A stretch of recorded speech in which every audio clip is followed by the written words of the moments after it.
Assalamualaikum warahmatullahi wabarakatuh. Alhamdulillahirabbil alamin.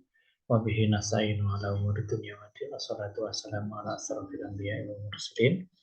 Sayyidina wa maulana wa habibina Muhammadin amma ba'du. Yang terhormat mahasiswa Unipar yang saya sayangi dan saya cintai. Hari ini adalah perkuliahan yang keempat, pertemuan yang keempat tentang materi profesi kependidikan. Sebelumnya saya izin share layar tampilan.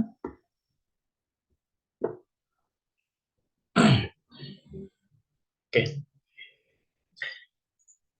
teman-teman mahasiswa, sekarang kita mulai. Alhamdulillah semuanya semoga dalam lindungan Allah, semuanya dalam kebahagiaan yang selalu meliputi, semuanya dalam keadaan sehat walafiat. Amin.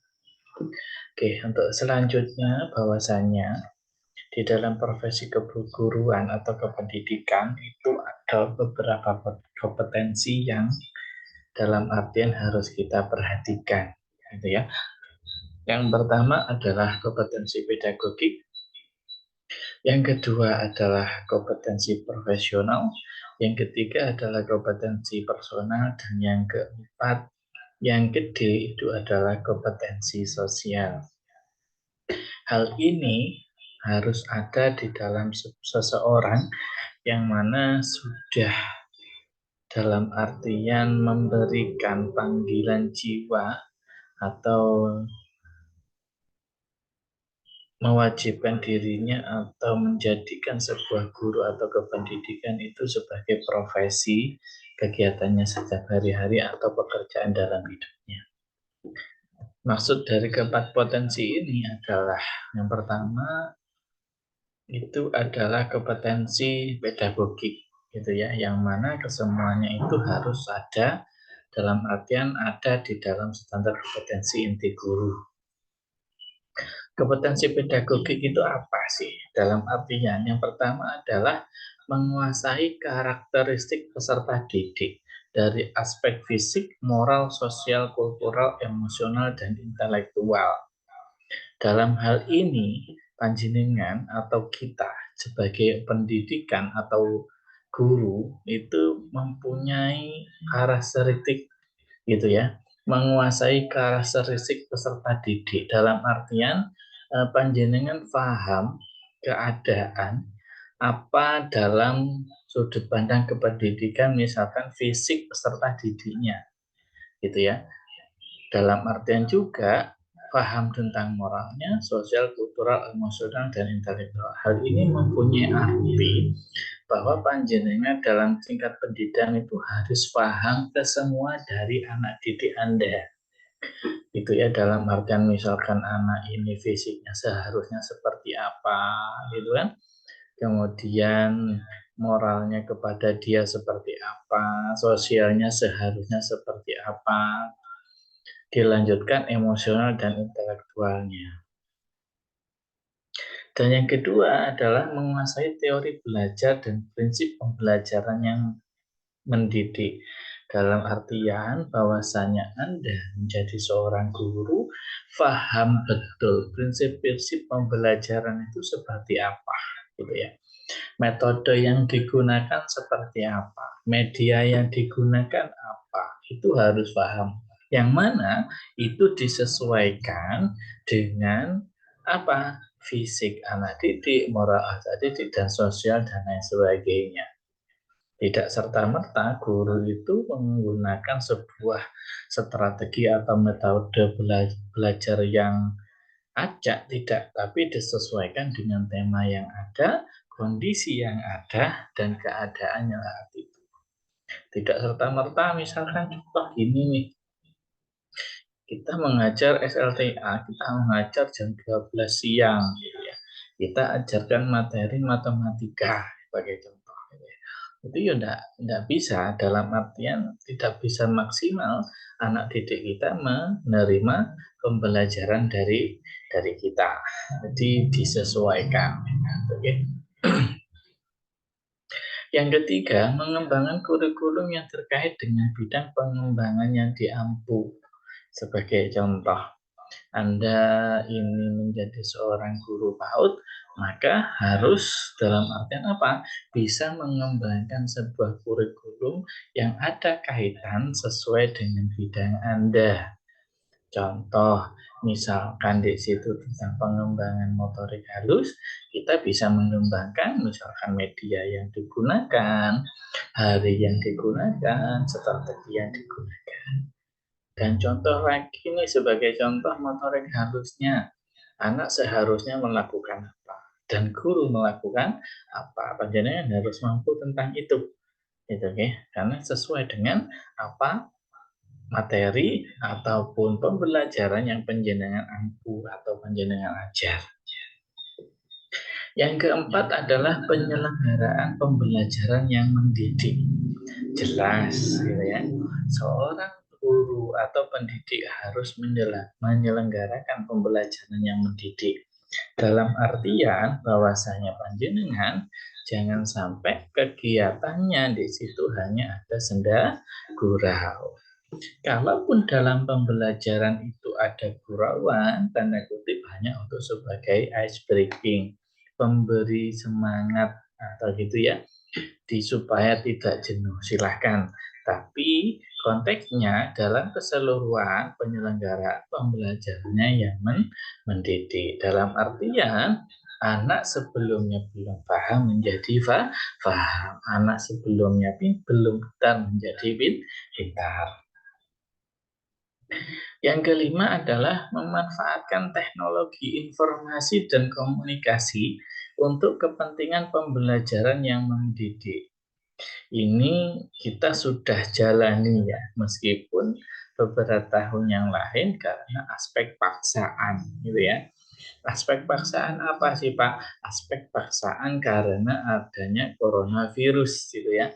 Adanya COVID, kita dipaksa ini memanfaatkan teknologi sehingga kita pembelajaran di kelas melalui dalam jaringan, dalam jaring, bahasa lainnya online, baik melalui komputer, laptop, ataupun gadget dalam artian HP gitu ya. Kita sekarang ini bisa gitu ya, karena dipaksa itu anak didik sekarang bisa menggunakan media pembelajaran hub berbasis HP dalam proses pembelajaran. Meskipun awalnya saat itu kita dipaksa gitu ya. Nah, dampak positifnya gitu ya.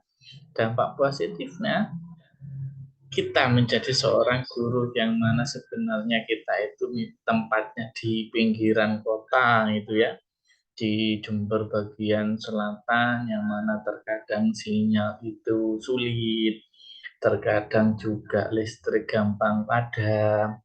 Tapi karena adanya teknologi, karena dipaksa saat itu, yang mana kita saat itu bahasa Jawanya itu deladap-deladap gitu ya, tapi harus bisa melaksanakan pembelajaran. Itu dampak dampak positifnya, sehingga kita menjadi seorang guru sudah tidak asing dengan istilah daring, tidak asing dengan istilah online, pembelajaran daring, pembelajaran online dan lain sebagainya. Itu positifnya. Sisi negatifnya apa? Sisi negatifnya sekarang kalaupun kita itu insya Allah kita masih bisa mengerin, tapi anak didik kita itu sisi negatifnya banyak dari mereka yang mana sekarang itu misalkan pegang HP, misalkan orang tuanya bertanya, itu alasannya sekarang daring Bu gitu ya, sekarang pembelajarannya online Bu gitu. Sehingga orang tua kebanyakan di luar sana itu tidak paham apa yang dikerjakan atau dilakukan anaknya meskipun itu pegang HP. Jadi sisi negatifnya anak-anak sekarang banyak berbohong kepada orang tuanya. Sisi negatifnya juga mereka tidak bisa lepas dari HP. Mereka tidak lepas dari gadget, yang mana sistem kontrol kepada mereka sekarang lebih tidak bisa dilaksanakan oleh orang tua karena alasan pembelajaran dari. Nah, seharusnya hal ini ya sebuah lembaga pendidikan itu harus mengundang orang tua untuk dapat memberikan sebuah pembelajaran untuk dapat mengetahui anaknya sekarang itu daring atau tidak, penampakan kulit penampilan pembelajaran online itu seperti apa, itu harus paham. Jadi perlu ya dalam artian sekarang lembaga pendidikan baik itu mulai SD, SMP, SMA mengundang wali murid untuk memberikan edukasi, untuk memberikan sebuah pemahaman bahwasanya siswa sekarang itu melaksanakan pembelajaran daring atau tidak, sehingga orang tua paham saat itu anaknya jujur melakukan pembelajaran atau hanya untuk bermain-main dengan gadgetnya sehingga dia bohong kepada orang tua. Yang keenam adalah memfasilitasi pengembangan potensi peserta didik untuk mengaktualisasikan berbagai potensi yang dimiliki, gitu ya. Potensi yang dimiliki peserta didik ini sangat-sangat besar, gitu ya. Banyak dari peserta didik karena efek corona kemarin dia pegang HP sisi potensinya itu kalau masalah gadget, masalah HP dia cepat paham. Tapi dalam sesi atau dalam bagian nyatanya, misalkan untuk lingkungan sosialnya, terkadang kita ada kurang di sana. Lah, memfasilitasi pengembangan potensi ini apa? Misalkan panjenengan, misalkan nih, mengerjakan sebuah tugas, ya sesekali bisa menggunakan akun media sosial, misalkan jawaban harus berbasis video, misalkan, atau jawaban UAS basis dalam artian membuatan proyek video dan lain sebagainya. Itu bisa kita gunakan untuk memfasilitasi pengembangan potensi peserta didik, khususnya zaman sekarang yang mana sekarang ini kita hasil akhir dari efek coronavirus yang terjadi di negara kita. Selanjutnya, yang ketujuh, bahwasanya komunikasi secara efektif, empatif, dan santun dengan peserta didik, gitu ya.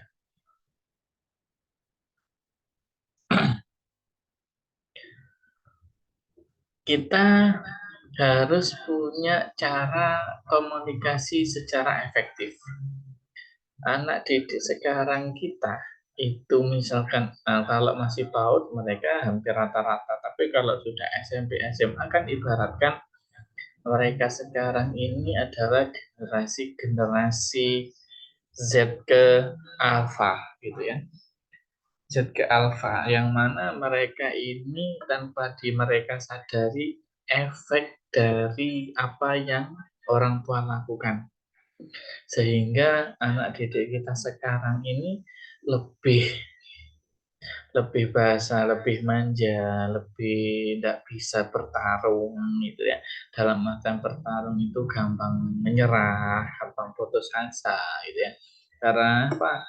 Ya karena dari perilaku orang tuanya yang memberikan perhatian sangat lebih ya, dalam artian sangat lebih dalam hal memberikan fasilitas dan lain sebagainya. Baik sih, cuma mempunyai efek yang seperti itu. Pak, jenengan ataupun kita harus berkomunikasi secara efektif, empatik, dan santun. Karena anak didik kita sekarang itu tanpa kita sadari harus kita ajarkan cara berkomunikasi dengan kita ataupun orang lain. Karena mereka biasanya itu karena kemarin impact dari coronavirus yang harus kita paksa pembelajaran daring sehingga bahasanya terkadang letoy gitu ya. bahasanya sekarang sesuatu yang seperti dibuat-buat gitu ya. Kalaupun kita berbahasa Jawa, ya harus kita ajarkan berbahasa Jawa yang baik dan benar. Yang kedelapan adalah menyelenggarakan penilaian dan evaluasi proses dan hasil belajar. Ini jelas. Dalam sudut bidang pembelajaran kompetensi inti, dalam artian pedagogik, bahwasanya kita harus mampu menyelenggarakan penilaian dan evaluasi baik itu pun proses ataupun hasil belajar. Contoh, saya hari ini mengajar menggunakan media ceramah, pas atau tidak, gitu ya. Kita hari ini menggunakan media bola. Oh, ini tepat atau tidak, gitu ya. Nah, kemudian dilanjut menggunakan evaluasi hasil belajarnya. Kita dilihat nih, hasil belajarnya si A nilainya sekian, si B nilainya sekian, dan si D nilainya sekian. Apakah itu sudah masuk batas minimal nilai atau sudah lebih? Kalaupun itu masih belum atau masih di bawah batas nilai standar, maka perlu adanya pengayaan, ada namanya bimbingan lanjut, ada namanya les dan lain sebagainya untuk mencapai hasil belajar yang diinginkan. Jikapun nilainya sudah melampaui atau tanda kutip itu sudah lebih dari batas minimal nilai, ya alhamdulillah berarti penyelenggaraan ataupun proses dari pembelajaran kita sudah bisa diterima oleh anak didik. Yang kesembilan, memanfaatkan hasil penilaian dan evaluasi untuk kepentingan pembelajaran.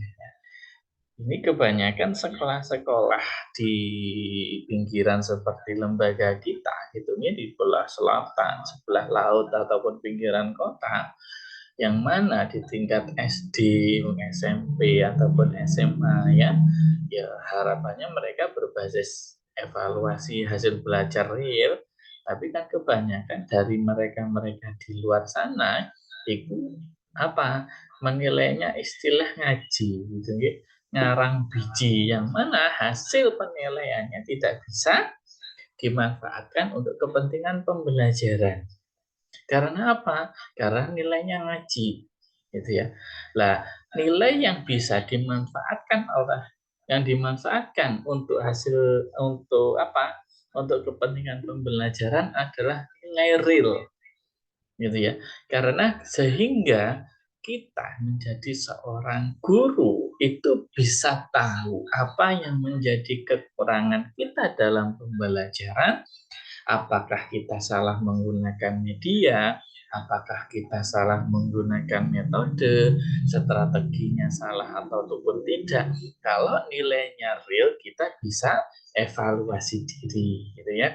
Sehingga ke depannya, hari depan, minggu depan, bulan depan, ataupun semester depan, kita bisa perbaiki menggunakan media yang lain. Nah, kepentingan pembelajaran ini bisa kita aplikasikan, kita bisa mendapatkan, atau jika ada permasalahan, kita bisa menggunakan penelitian tindakan kelas, yang mana penelitian itu guna untuk kepentingan pembelajaran ke depannya supaya lebih baik. Yang ke-10 adalah melakukan tindakan reflektif untuk meningkatkan kualitas pembelajarannya, gitu ya. Jadi misalkan nih ada siswa yang nilainya jeblok, itu kita bisa menggunakan tindakan reflektif kita untuk meningkatkan kualitasnya. Ada apa nih? Kualitas pembelajaran saya kenapa nih? Atau sekarang lagi musim apa gitu ya. Sehingga tanda kutip bahwasanya kita bisa menggunakan atau tindakan reflektif dalam meningkatkan kualitas pembelajaran kita berdasarkan keadaan yang ada saat itu. Yang B, yaitu kompetensi kepribadian. Selain kompetensi pedagogik, kita harus mempunyai kompetensi kepribadian. Jadi yang ada di diri kita secara pribadi menjadi seorang guru itu seperti apa? Itu harus punya ada dalam artian sesuai dengan apa yang menjadi tugas kita. Ya, satu ya. Jadi ini nomor 11, tapi nomor satu adalah bertindak sesuai dengan norma agama. Gitu ya. Jangan sampai menjadi seorang guru, misalkan saya guru cowok gampang pegang-pegang terhadap santri putrinya atau kepada siswi putrinya. Jangan, tidak boleh gitu ya. Dalam artian bertindak sesuai dengan norma agama, sebelum yang paling mudah sebelum pembelajaran bisa kita awali dengan berdoa sesuai dengan agama masing-masing. Meningkatkan keimanan, saling mengingatkan, gitu ya. Bertindak sesuai hukum dalam artian apa? Kita mengajarkan anak didik dan kepada diri kita taat untuk sadar hukum. Misalkan panjenengan paling mudah mau berangkat sekolah, ya pakai helm, itu paling mudah gitu ya. Ya memberikan apa ya dalam diri kita sadar hukum itu ya kita jujur terhadap administrasi dan lain sebagainya. Bertindak sesuai dengan norma sosial menjadi seorang guru ya setidaknya ramah gitu ya, meskipun tidak begitu ramah ataupun gampang menyapa, tidak misalkan seperti itu dalam artian kepada lingkungan sekolah. Menjadi seorang guru ya setidaknya kita ada waktu luang bisa bersilaturahim, memperkenalkan diri gitu ya. Bapak, Ibu, misalkan saya mengajar di sekolah sini gitu ya, perkenalkan nama saya gini gitu ya. Sehingga dia dengan lingkungannya bisa baik. Yang kedua, sesama guru juga harus baik. Banyak nih ada cerita ya, guru yang over apa ya, overthinking ataupun over berasa bahwasanya dia kadang-kadang merasa dijalimi oleh guru yang lain, padahal guru tersebut yang lain itu tidak menunjukkan apa-apa, itu ya ada gitu ya. Kalau ada guru yang seperti itu ya aslinya ya tidak layak menjadi seorang guru. Karena apa? Karena gampang apa berpikiran negatif terhadap guru yang lain. Ya. Enaknya bagaimana? Mungkin ya diekspor ke lautan gitu ya, dibuang. Ya gak juga, janganlah. Dan bertindak sesuai dengan kebudayaan nasional Indonesia. Kebudayaan nasional Indonesia itu apa? Gitu ya. Kebudayaan nasional Indonesia ini kita terkenal dengan sikap dan sifat santun kita terhadap orang lain. Dan sekarang itu masih ada atau tidak, gitu ya. Nah, hanya kita sendiri yang tahu. Yang nomor 2 atau nomor 12 adalah menampilkan diri sebagai pribadi yang jujur. Itu berakhlak mulia, ya, bukan berakhlak mulis. Berakhlak mulia dan teladan bagi peserta didik dan masyarakat. Menampilkan diri sebagai pribadi jujur. Jujur dalam artian luas gitu ya. Jujur tidak hanya kepada sesuatu yang punya nilai ekonomis, tidak, tapi dalam arti yang luas. Kita berangkatnya kalau masuknya jam 7, ya sebelum jam 7 kita berangkat. Kemudian mengajar sesuai jadwal ya. Jangan sampai kita mengajar, selesai ngajar ngasih tugas di lembaga atau dalam kelas kemudian kita pergi ke kantor ngobrol sama guru yang lain, ya jangan, tetap mengajar.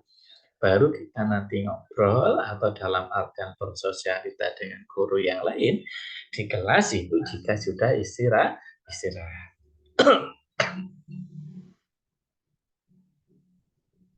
Selanjutnya adalah berakhlak mulia, mudah sekali. Berakhlak mulia itu dalam artian apa? Santun gitu ya, tidak gampang marah, Senyum. Kembali lagi ini senyum saya ingatkan ya, harus senyum. Dan teladan bagi peserta didik dan masyarakat. Dan teladan dalam artian karena apa? Seorang guru itu tanpa panjenengan sadari menjadi public figure, baik itu di lembaganya panjenengan dan di lingkungan masyarakat sampeyan. Itu Anda tanpa panjenengan sadari menjadi public figure, ditokohkan gitu ya. Sebagai contoh, karena menjadi guru madrasah, nanti suatu saat kalaupun laki-laki akan didatangi oleh takmir musola misalkan, diminta untuk menjadi imam taraweh, yang mana 2 bulan lagi, 3 bulan lagi kita sudah puasa, itu bisa, terkadang banyak.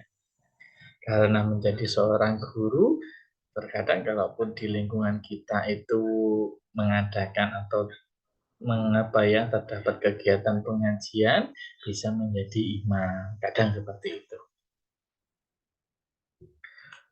Yang ketiga, menampilkan diri sebagai pribadi yang mantap, stabil, dewasa, arif, dan berwibawa. Ini sering saya sampaikan. Menampilkan diri sebagai pribadi yang mantap, gitu ya. Harus punya tampilan yang baik. Misal punya baju ya disetrika, gitu ya. Jika seorang laki-laki ya minta istrinya untuk menyetrika bajunya gitu ya, karena biasanya nek wong lanang itu rada belus gitu ya. Bapak dosen bagaimana? Ya iya, ya sama gitu ya. Jadi pribadi yang mantap harus dalam artian pembawaannya seperti apa ya. Kalau dalam tampilan berarti bajunya yang rapi, stabil gitu ya, dewasa gitu ya, arif, memberikan keadilan dan berwibawa gitu ya. Ya, berwibawa itu seperti apa, Pak? Ya mbuh berwibawa itu seperti apa? Ya, yang penting baik lah gitu.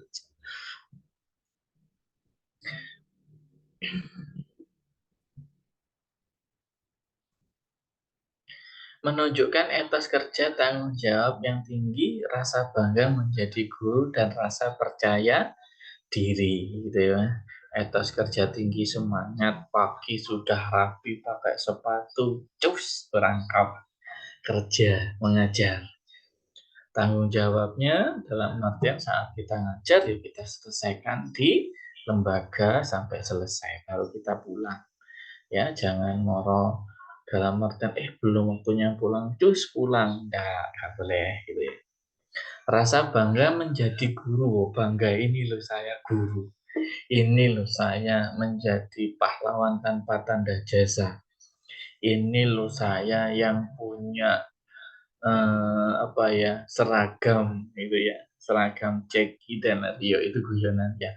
Yang terpenting kita punya percaya diri, bangga menjadi guru dan kita bertanggung jawab terhadap apa yang menjadi tugas kita.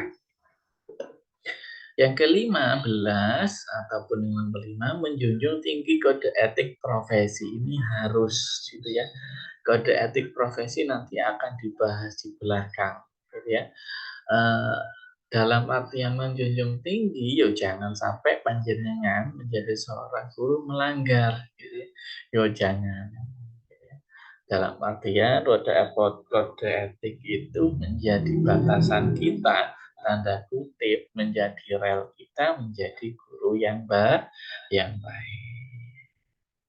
Oke, terima kasih. Alhamdulillah perkuliahan kita hari ini sudah selesai. Untuk sekian dari saya, mohon maaf sebesar-besarnya.